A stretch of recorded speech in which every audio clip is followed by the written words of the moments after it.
So friends, today we are going to talk about this doodling for your IELTS speaking test. It's like you first make a doodle that contains all the points that you are going to cover in your speech. So let's jump into this next session where we will talk about how to make a doodle. This is how you make a doodle. First, in the middle of it, you write down what is your main topic, right? This is my birthday, right? Now, then one after another, you just stretch some points, like I don't celebrate this. The first one, that I don't celebrate my birthday. Second one is my friends forced me to do that. It's like a story. You develop the story one by one. You try to write down all the points in shorter sentences, sometimes just a word. This is something that I have prepared. I will show you how to prepare this in our next session, in next video, how I prepared this. But right now, I am just showing you how to make your speech from a doodle. First, the doodle, I have created the short topics, short points on this story. Like my birthday, my friends forced me to do that, right? This is the second one. Then I give in. Actually, give in means I resigned myself to do whatever they wanted me to do. We went to Kankaria Lake. This is the 4th point. This, I was reluctant. I will explain what is the meaning of reluctant. Then I started to enjoy it. The 6th one. Then my friend Suresh gave me a birthday gift. Right. Then this is the 8th one. He's a connoisseur of food. 9th. Then we went to Kaka's Pav Bhaji. This one is the 10th. And this one is 11. And this one is 12, and this one is the 13th one. So these are 13 topics. I have simply did the brainstorming. Brainstorming means in a very shorter time period, you write down all the points that comes to your mind, right? So that is called brainstorming. So you need to do brainstorming. Now let's start with the speech. See, you don't need to write down your speech. If you write down your speech, then it will be very difficult for you to make a speech out of it, because whatever you write down, it's a written word. But what you need is a spoken word, right? So I have these points in front of me and I will develop my speech out of it. So first one, I don't celebrate my birthday. Whenever I do, it's a personal affair.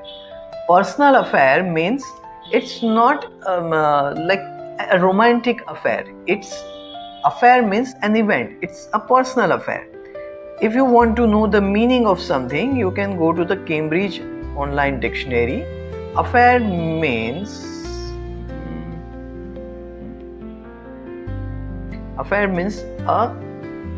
an event. Wait a minute. A situation or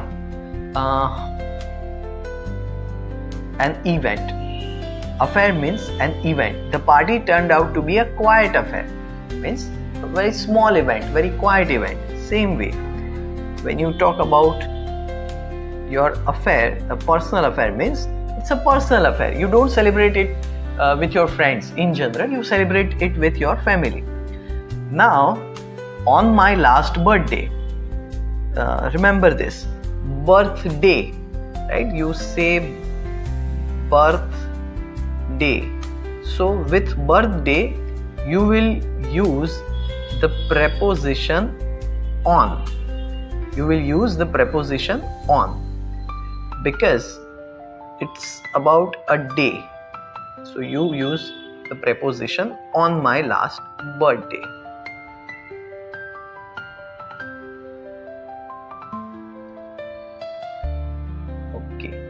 So this one is this. Now let's talk about the third point. I give in. It is a past event, so you will say I gave in.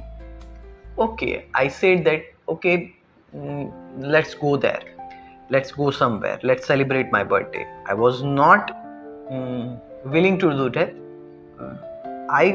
We went to Kakaria. Kakaria, what is Kakaria? So you can say that Kakaria is a famous lake in my city.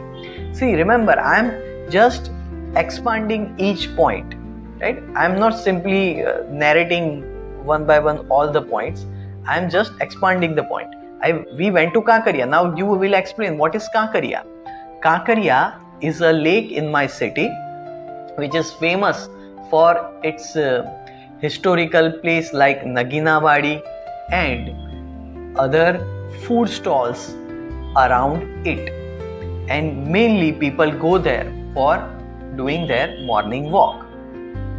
So, fifth one. I was reluctant at first. Now let's see what is the meaning of reluctant. Reluctant means someone is not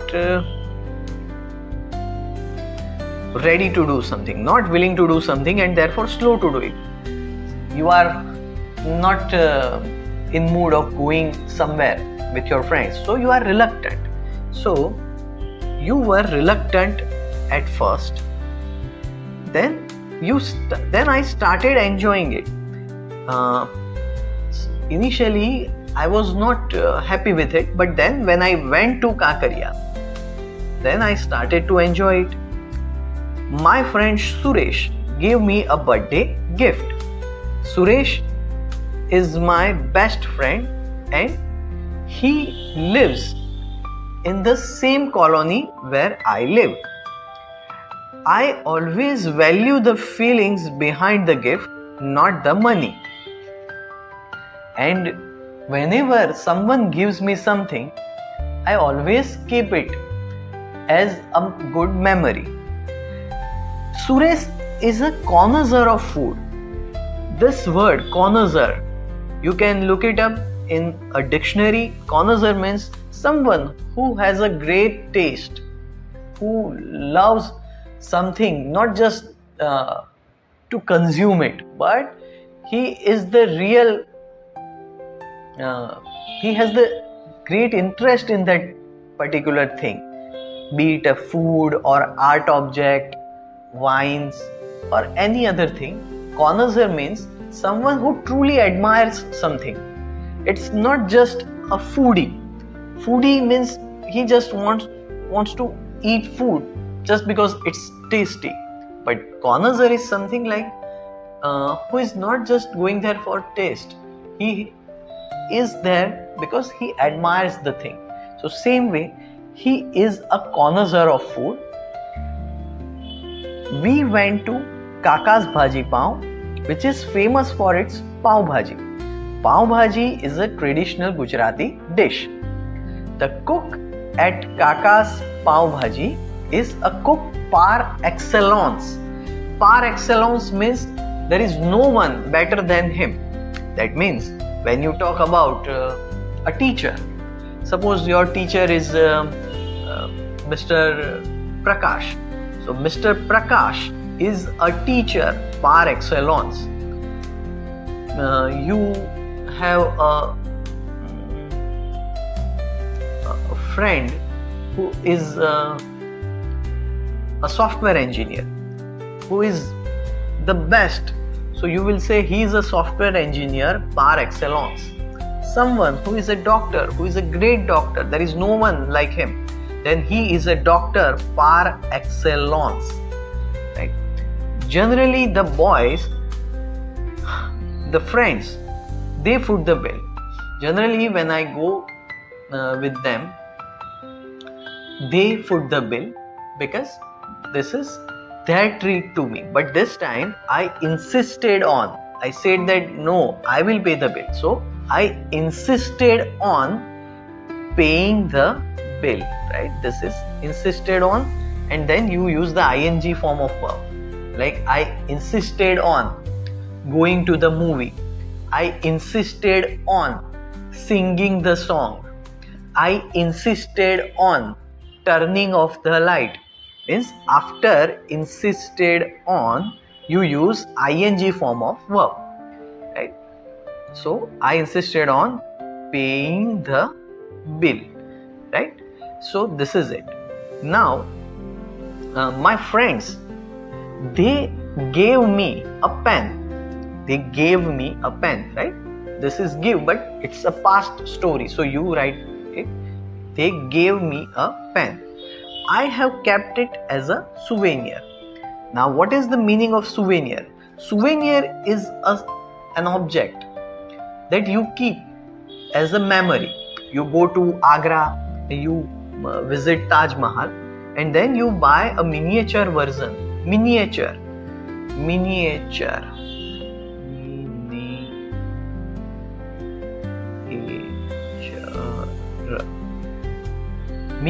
version of Taj Mahal, right?